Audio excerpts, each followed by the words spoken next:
지난 화요일부터 금요일날까지 로마서를 한번 통독했습니다.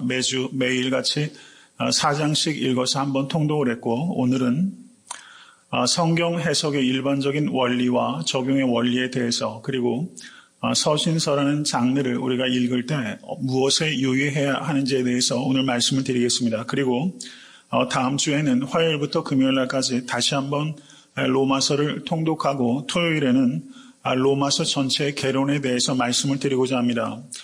이런 방식을 취하는 이유는 로마서의 개별적인 본문을 이해하기에 앞서 로마서 전체의 큰 그림을 우리가 개략적으로라도 이해를 하고 들어가야 개별 본문에 대해서 바르게 이해할 수 있기 때문입니다.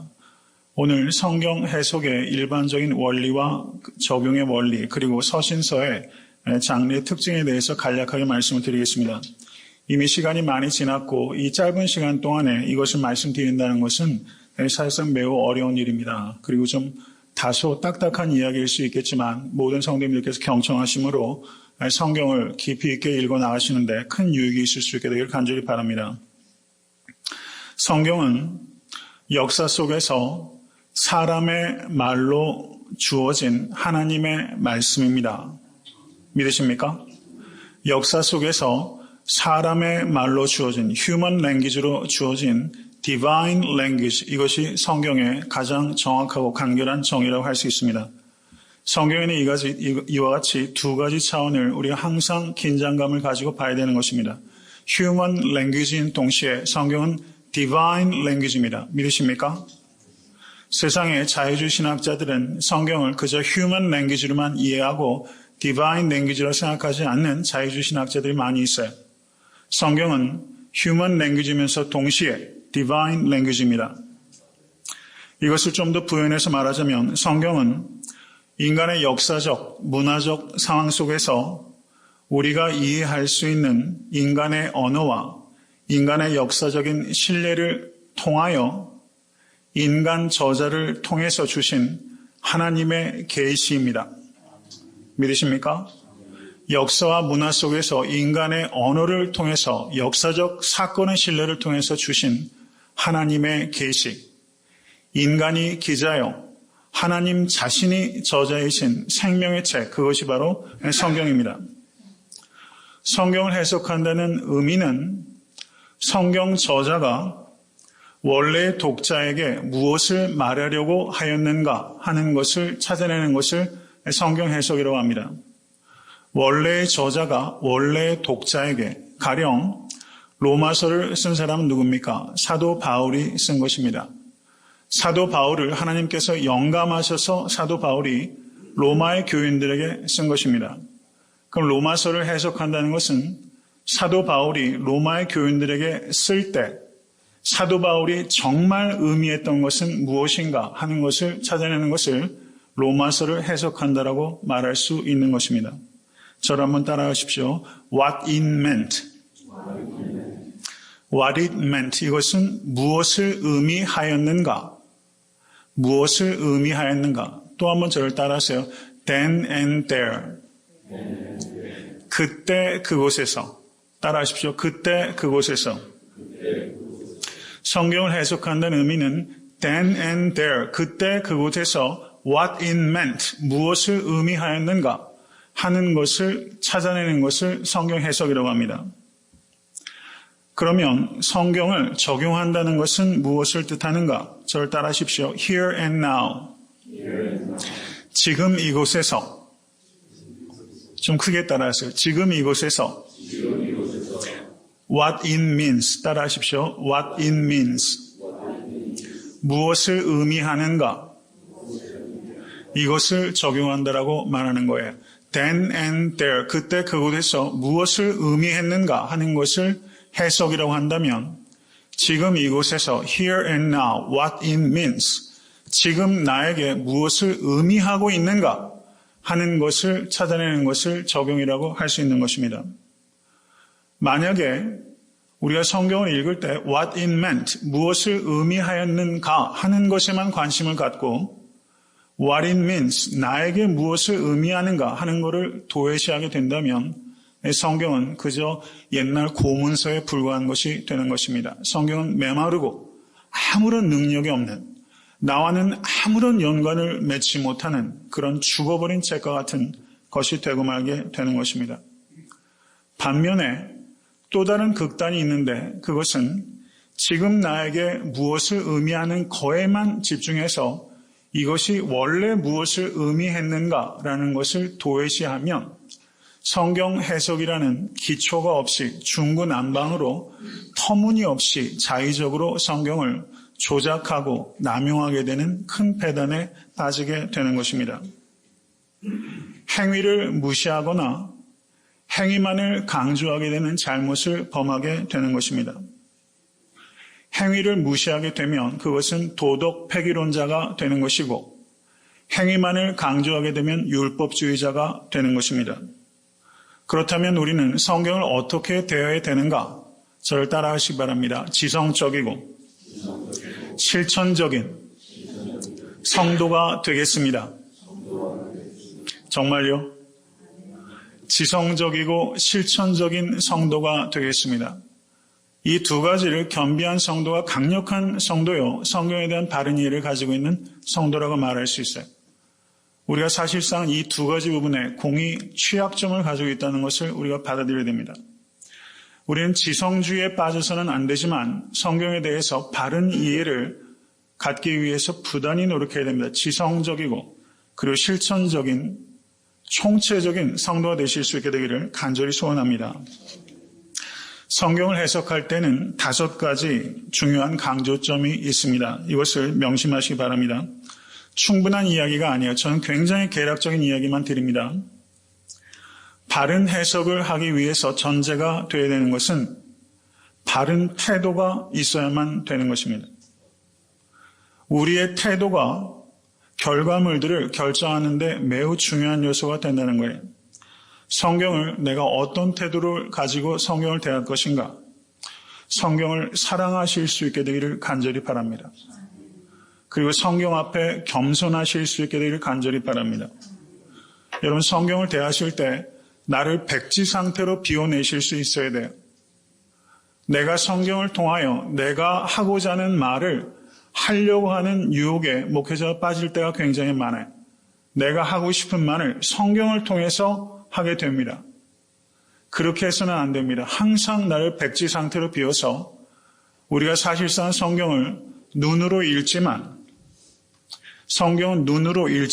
사실상 귀로 듣는 것입니다. 믿으십니까?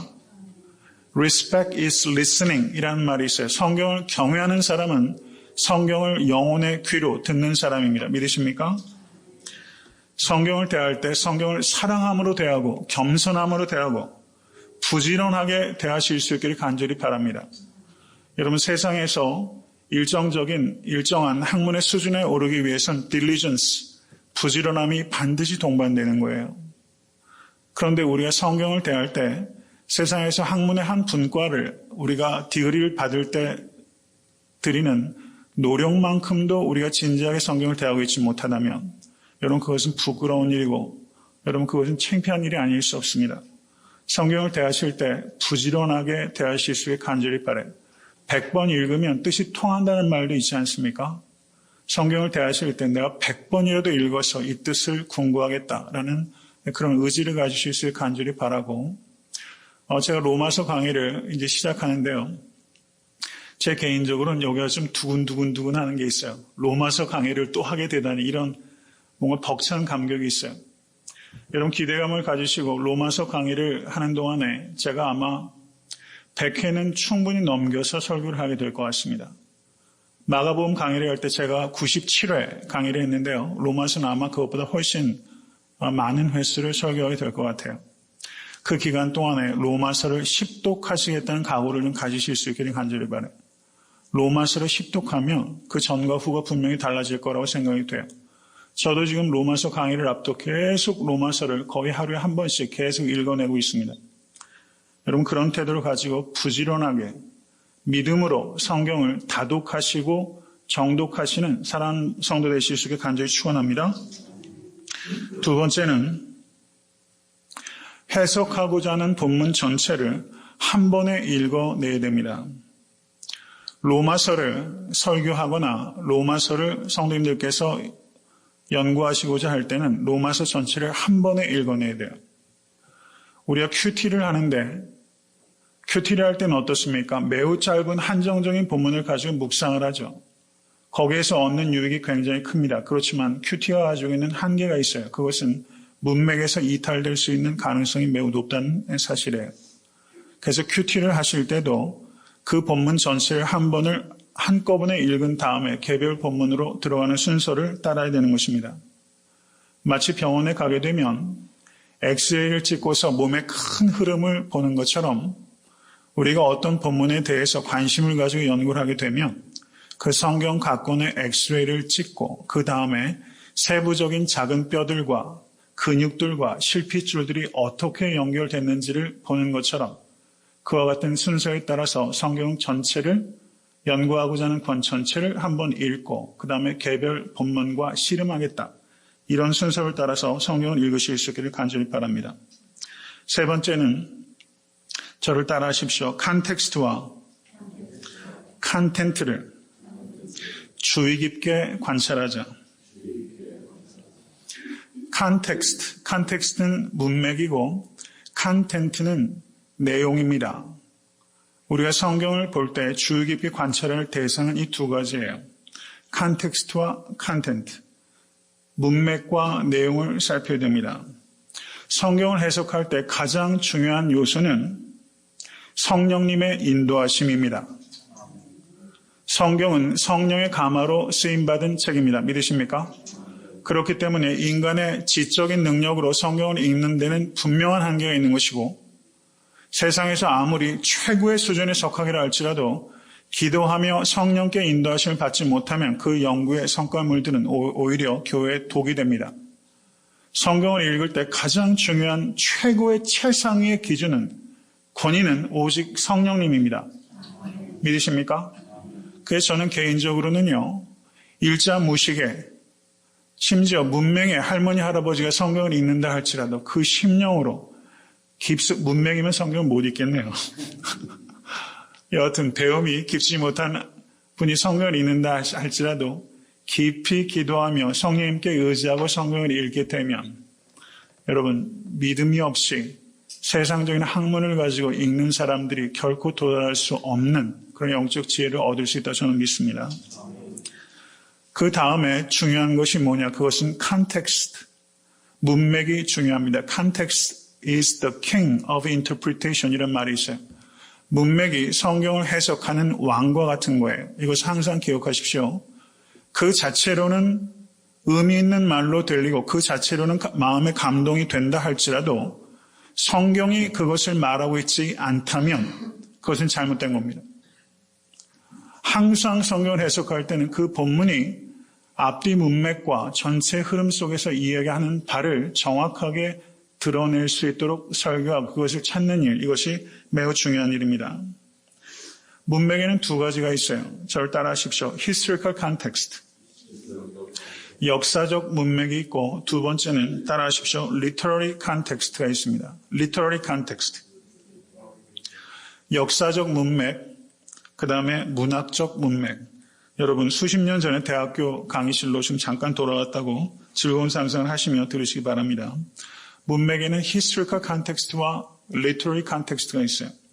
역사적 문맥이라 하면 가령 로마서를 읽을 때 중요한 것은 로마서가 쓰여진 연대, 로마서를 쓴 사람, 그리고 로마서를 받는 사람, 송신인과 수신인에 대한 연구가 필요하고 송신인과 수신인 사이에 어떤 관계를 맺고 있는가를 살펴야 되고 로마 교회가 가지고 있는 역사, 사회, 문화, 정치에 대한 개략적인 이해가 필요합니다. 그리고 무엇보다도 로마 교회가 가지고 있는 그런 교회의 상황들에 대한 역사적인 상황을 재구성하는 일들이 매우 중요하다. 이렇게 볼 수 있는 거예요. 이것은 historical context입니다. 이것에 대해서는 인터넷 같은 것들을 통해서 도움을 얻으실 수 있고 성경사전 등등을 통해서 개략적인 도움을 얻으실 수가 있어요. 좀 더 자세하고 전문적인 지식이 필요하다면 거기에 해당되는 책을 좀 구해서 읽으실 수 있습니다. 히스토리컬 컨텍스트가 매우 중요합니다. 그 다음에 중요한 것은 문학적인 컨텍스트예요. 문학적인 컨텍스트. 이것은 왜 이 이야기가 여기에 들어가 있는가 하는 것입니다. 요셉의 이야기가 쭉 전개가 되는데 창세기 39장을 보시면 유다와 다말의 이야기가 거기에 들어가 있고 38장이죠. 그 다음에 39장에 다시 요셉의 이야기로 돌아가고 있어요. 37장에서 요셉이 잡혀갔고 39장에 요셉이 보디발의 집으로 팔려갔다는 이야기가 자연스럽게 연결이 되는데 창세기 38장은 유다와 다말의 이야기로 말하자면 이야기가 본류에서 벗어나서 다른 이야기로 지금 엉뚱한 곳으로 전개가 되어 있다는 것입니다. 그러면 거기에서 우리가 질문을 던질 수 있는 거예요. 왜 유다와 다말의 이야기가 요셉의 이 이야기 사이에 여기에 왜 들어갔을까? 이것이 문학적인 문맥에 대한 이해라고 볼 수 있죠. 그런 질문을 던지고 성경을 읽는 것이 매우 중요하다. 이렇게 볼 수 있다는 것입니다. 가령 마가복음을 보시면 마가복음 7장 1절에서 23절 절수가 정확하지 않을 수는 있습니다. 거기에서 보시면 예수님의 제자들이 시장에 가서 손을 닦지 않은 것에 대해서 유대인들과 논쟁이 벌어졌을 때 예수님께서 하신 말씀이 사람이 입으로 들어가는 것이 그 사람을 더럽게 하는 것이 아니라 그 마음에서 나오는 것이 그 사람을 더럽게 한다라고 말하면서 무엇이 깨끗하고 무엇이 속된가 하는 것에 대해서 예수님께서 가르치셨어요. 그 다음에 마가복음 7장 24절에서 30절을 보시면 수로보니게 여인, 가나안 여인의 딸의 귀신을 예수님께서 쫓아내신 이야기가 거기 기록되어 있는 것입니다. 손 닦는 문제, 그 문제는 무엇이 정결하냐, 정결하지 못하냐에 대한 이슈였어요. 그런데 예수님께서 이방 땅으로 가셨습니다. 이방 땅은 깨끗한 땅입니까? 더러운 땅입니까? 더러운 땅이죠. unclean land에 가셔서 수로보니게 여인이라는 unclean person을 만나시고 unclean spirit을 쫓아내신 거예요. 사람이 입으로 들어가는 것이 그 사람을 더럽게 하는 것이 아니라 그 사람의 마음에서 나오는 것이 그 사람을 더럽게 한다라는 가르침 뒤에 이 사건이 기록됨으로 말미암아 사람이 혈통이 유대인이라고 하여서 그 사람이 깨끗한 것이 아니라 예수를 주와 그리스도로 영접한 사람이 깨끗한 사람이다라는 가르침을 거기에서 주고 계신 거예요. 그러므로 이와 같은 문맥의 흐름을 도외시한다면 우리는 성경이 가지고 있는 깊이 있는 그 진리의 말씀을 상당 부분 유실할 수밖에 없다. 그렇기 때문에 문맥은 매우 중요하다. 이렇게 말씀드릴 수 있는 것입니다. 그 다음에 내용을 살핀다는 것은 제가 오늘 조금 예배가 늦게 시작된 거로 혹시 그 직장 때문에 일어나실 분이 있으시다면 그냥 편안하시게 일어나실 수 있기를 바랍니다. 컨텍스트에 대한 말씀을 드렸고 이제 컨텐트에 대한 말씀을 드리는 거예요. 내용을 우리가 보는데 내용을 본다는 것은 무엇을 보느냐. 제가 학교에서 수업을 들을 때 교수가 그런 얘기를 했어요. 저를 한번 따라하십시오. 영어로 stare 한다는 말이 이렇게 관찰하다 이런 뜻입니다. staring at the fish. 저를 따라하십시오. staring at the fish. 아침부터 영어 하느냐고 수고가 많으십니다. 교수가 staring at the fish라는 말을 했는데요. 실제 그랬는지 아닌지 모르겠어요. 저 가르쳤던 교수가 하버드에서 히스토리를 전공한 미국 교수인데요. 닥터 맥다나라는 젊은 교수인데 아주 좋은 사람입니다. 수업 시간에 설교하다 수업하다 막 울어요, 교수가. 아주 뜨거운 열정이 있는 정말 하나님을 신뢰하는 신학학자인데요. 그분이 staring at the fish라는 이야기를 하면서 어떤 얘기를 하는 거냐면 여러분 저희 집에도 조그마한 물고기 한 마리 지금 키우고 있어요. 아직까지 죽이지 않고 제가 키우고 있다는 것에 저도 놀라고 있습니다. 물고기가 조금씩 자라고 벌써 제가 먹을 걸 주려면 얘가 벌써 위로 탁 이렇게 부상을 하는데요.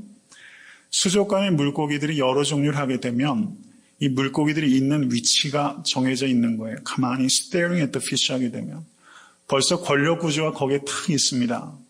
그래서 살고 있는 위치가 다르고 그리고 먹이를 주게 되면 어떤 녀석이 먼저 먹는지가 다 정해져 있어요. staring at the fish 하는 거예요.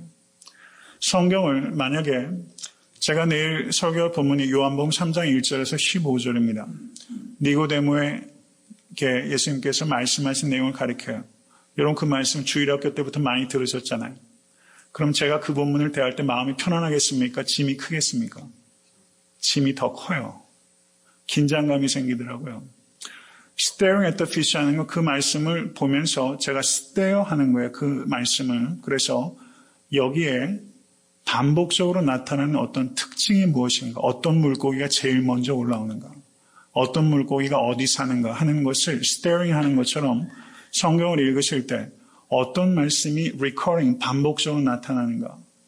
그리고 성경을 쭉 보다 보면 거기에 sentence들이 있지 않습니까? 이렇게 의미 단위라고 그래요. meaning unit이라고 합니다. 그런 의미들이 이렇게 쭉 명제들이 정리가 돼요. 그러면 그 명제들 간에 논리적인 흐름이 생기죠. 그렇죠? 논리적인 흐름이 생깁니다. 그래서 논리적 흐름 가운데서 어디에 가장 강조점이 놓이는가 하는 것을 staring 하는 거예요. 그래서 그 본문의 강조점, 그거를 저희가 신학적으로 얘기할 때는 저를 한번 따라 하십시오. big idea. big idea라는 말이에요. big idea. big idea라는 말을 어디에서 쓰시면 신학적인 배경이 조금 있는 사람, 이런 말을 쓰네, 이거 벌써 딱 느껴요. big idea는 그 헤던 라빈슨이라는 그 미국의 전 세계에서 가장 저명한 설교학자 중에 하나입니다. big idea. 성경을 읽으시면 그 본문에 big idea가 있는 거예요. 설교를 할 때는 그 big idea를 설교해야지 맞는 것입니다. 본문에서 이것을 다른 말로 쉽게 말하면 대지라고 그러죠. 국어에서 말할 때 대지. 본문을 staring 하면서 여기에 big idea가 무엇인지를 찾아내야 되는 것입니다. 이것을 찾아내기 위해서는 겸손과 인내와 그리고 경외심이 필요한 것입니다. 이것이 컨텐츠를 살피는 거예요. 네 번째는 좀 빨리 얘기하겠습니다. 아이스버그 티어리예요. 아이스버그는 빙산이죠. 빙산. 건전한 신학적인 기초를 쌓아가야 됩니다. 성경 각권에 대해서 건전한 이해를 갖게 되면 개별 본문을 해석하실 때 그것이 밑에 여러분 빙산의 바다 위에 나오는 그거는 빙산의 일각이라는 말이 있죠. 빙산의 일각이에요. 그 밑에 하부 구조가 굉장히 큰 거예요. 오랜 동안 성경을 연구하셔서 이 하부 구조를 튼튼하게 만드는 작업이 있어야 됩니다. 그래야지만 개별 본문을 대하실 때 그것을 깊이 있게 이해하실 수 있는 방식이 된다는 것이죠. 다섯 번째는 제가 말씀드린 대로 성령님께 의지해야 합니다. 성령님께 의지해야 돼요. 매 순간 성령님께 의지해서 잘못된 길로 가지 않도록 항상 깨어서 성령님께 의지하는 마음으로 기도를 하고서 성경을 대해야 됩니다. 이 다섯 가지를 기억하실 수 있기를 바랍니다. 오늘 내용은 다 녹음이 되니까 들으시면 되겠고요. 그 다음에 서신서를 어떻게 해석할 것인가 이것에 대해서 제가 한 5분 정도만 간략하게 말하겠습니다. 성경에 문학적인 장르들이 여러 가지가 있어요. 율법서가 있죠. 창세기, 출애굽기, 사무엘상하 이런 이야기들이 있지 않습니까? 이것을 내러티브 장르라고 그래요. 이야기체가 있어요. 복음서 역시 이야기체라고 할 수 있죠. 내러티브 장르입니다. 그러면 이야기는 이야기처럼 읽어야 되는 게 맞는 것이고요. 역사서가 있습니다. 역사서. 특별히 신약에서는 사도행전 같은 책을 역사서의 분류에 포함시켜서 얘기할 수 있을 겁니다. 그 다음에 시가서가 있고 지혜 문학이 있고 그 다음에 예언서가 있고 그리고 복음서가 있고 episodes, 서신서 등의 그 문학적인 장르들이 있어요. 근데 문학적인 장르들을 볼 때 여러분 그 소설을 읽을 때 마치 시를 읽는 것과 같이 소설을 읽는다면 그거는 다르게 된 독법이라고 말할 수가 없죠. 다르게 의미를 찾기도 어렵고 풍미를 유지하기도 어렵습니다. 그래서 각각의 문학의 장르에 맞는 그 읽는 독법을 갖고 성경을 읽는 것이 바람직하다 이렇게 볼 수 있는 것입니다. 그러면 서신서는 어떻게 읽어야 되는가? 신약 성경 27권 중에 서신서가 21권입니다. 요즘은 통신수단이 매우 발달되어 있지만 그 성경시대에는 그 통신수단으로서 거의 유일한 것이 서신서였어요. 그런데 서신의 중요한 것은 기독교가 전 세계로 파급이 되면서 기독교와 다른 세계관과 충돌이 일어나게 됩니다. 먼저 유대교와 기독교가 충돌했어요. 그 다음에 그리스 로마와 문화와 기독교가 충돌하게 됩니다. 여기에서 두 가지 중요한 문제들이 생긴 거예요. 어떻게 기독교의 복음을 제시할 것인가 하는 게 하나가 있고, 두 번째, 어떻게 기독교 복음을 변론할 것인가 하는 문제가 발생하게 되는 것이죠. 이 일을 가장 효율적으로 할 수 있는 수단이 이피슬, 편지였습니다. 그런데 로마 제국은 도로가 발달되었기 때문에 이 편지를 쓰게 되면 이것이 매우 빠른 속도로 전달이 되었고, 보통 로마 도로로 걷게 되면 하루에 약 32km 정도를 가곤 하였다라고 말하고 있습니다. 이건 좀 플렉서블하겠죠. 급한 연락을 위해서는 이 도로망이 약 80km 정도를 갔다라고 말하고 있습니다. 그래서 1세기 사람들은 어렸을 때부터 교육을 받는데 편지 쓰는 교육을 받는 거예요. 편지 쓰는. 여러분 어렸을 때 학교 생활할 때도 편지 쓰는 그런 교육을 좀 받으셨잖아요. 근데 그리스 로마 사람들은 특별히 수사학, 레토릭, 수사학이 철학의 한 분야로 매우 중요하게 설득력 있게 말하는 것을 수사학으로 배웠습니다. 그래서 이 편지 쓰는 교육을 배웠는데 이 서신서를 쓴 그 사도들 역시 그 당시의 시대의 아들들이기 때문에 어떻게 편지를 쓰는가에 대해서 어렸을 때부터 교육을 다 받았어요. 그럼 여기서 질문이 하나 생기죠. 성경에 나오는 서신서는 그 당시에 다른 서신서들과 어떻게 유사하고 어떻게 다른가 하는 부분들이죠. 그런데 성경 기자가 이 서신서를 쓸 때는 그 당시에 서가문의 형식을 어느 정도는 차용하였지만 그 당시에 서가문의 형식을 그대로 도용하지는 않았습니다. 큰 틀에서 흐름은 같지만 그 내용은 예수 그리스도의 십자가와 부활입니다. 서신서의 핵심은 크리스탈러지, 기독론입니다. 예수께서 누구신가? 무엇을 하셨는가? 그 죽음과 부활의 의미는 무엇인가? 여기에 초점이 맞춰져 있기 때문에 이 서신서는 자유로운 형식을 가지고 있었다. 이렇게 보면 맞습니다. 서신서를 읽을 때 두 가지가 있어요. 고대의 서신은 두 가지가 있습니다. 서신, 이피슬과 레터, 편지가 있습니다. 그 성경의 서신서를 읽다 보면 로마서는 로마에 있는 교인들에게 1차적으로 쓴 거예요. 그렇죠? 맞습니까? 그런데 이 로마서가 로마 교인들만 보고 읽었던 것이 아니라 그 당시에 초대교회 교인들이 이 로마서를 회람했어요. 가지고 가서 자기 교회에서도 그걸 읽었단 말입니다. 이렇게 서신을 쓰는 저자가 광범위한 기독교 공동체를 염두에 두고 혹은 목적으로 쓸 때, 공적 편지의 성격이 강할 때 그것을 이피슬이라고 하고, 개인적인 사적 성격이 강할 때 그걸 레터라고 말합니다. 그런데 골로새서 4장 16절을 보시면 이 편지를 너희에게서 읽은 후에 라오디게아인의 교회에서도 읽게 하고 또 라오디게아로서 오는 편지를 너희도 읽으라 라고 골로새서에서 말하는 것을 보면, 골로새서는 공적 성격의 편지에 가깝다, 이피슬로 분류하는 것이 맞다 이렇게 볼 수 있고요. 빌레몬서나 요한서신 등은 사적인 성격이 강한 레터에 좀 더 가까운 편지다 이렇게 볼 수 있다는 것입니다. 이렇게 이피슬과 레터로 갈린다라는 것을 말씀드릴 수 있고, 또 하나는 저를 따라하십시오. 에토스, 파토스, 로고스. 이 수사학에서 가장 중요한 얘기예요. 에토스, 파토스, 로고스. 에토스는 화자와 청중 사이에 신뢰 관계가 먼저 쌓여야 된다는 것입니다. 이것을 빌드업해야 돼요. 신뢰 관계가 없으면 듣지 않기 때문입니다. 그 다음에 두 번째, 파토스. 화자가 청자의 감정을 타치해야 돼요. 이것을 파토스라고 해요. 감정적인 커넥션이 안 생기면 듣지 않아요. 그 다음에는 논리적으로 호소할 수 있어야 됩니다. 로고스가 있어야 돼요. 그런데 어떻습니까? 부모님이 자녀를 가르칠 때 에토스도 없고 파토스도 없이 로고스만 가지고 얘기할 때 굉장히 많아요. 신뢰 관계도 없고 감정적으로 커넥트도 되지 않았는데 가리키려고만 하면 이것은 수사학적으로 봐도 굉장히 큰 오류를 범하게 되는 것입니다. 서신서를 보게 되면 이와 같은 에토스와 파토스와 로고스가 공이 잘 정리가 돼서 그 모든 글들이 쓰여지고 있다 이렇게 볼 수 있고요. 한 가지 말씀을 드리고 맺습니다.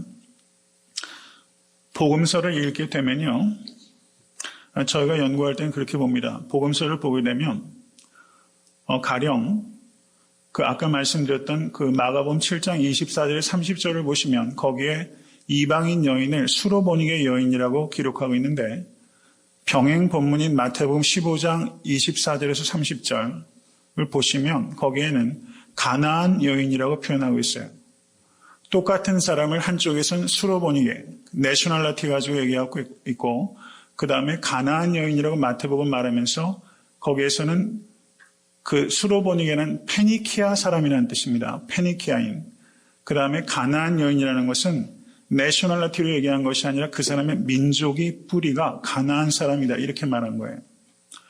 그러면 성경 기자가 한쪽에서는 내셔널리티로, 한쪽에서는 에스니시티로 이야기를 바꿔서 하고 있다는 것은 거기엔 뭔가 중요한 의도가 있다는 것을 우리가 볼 수 있고요.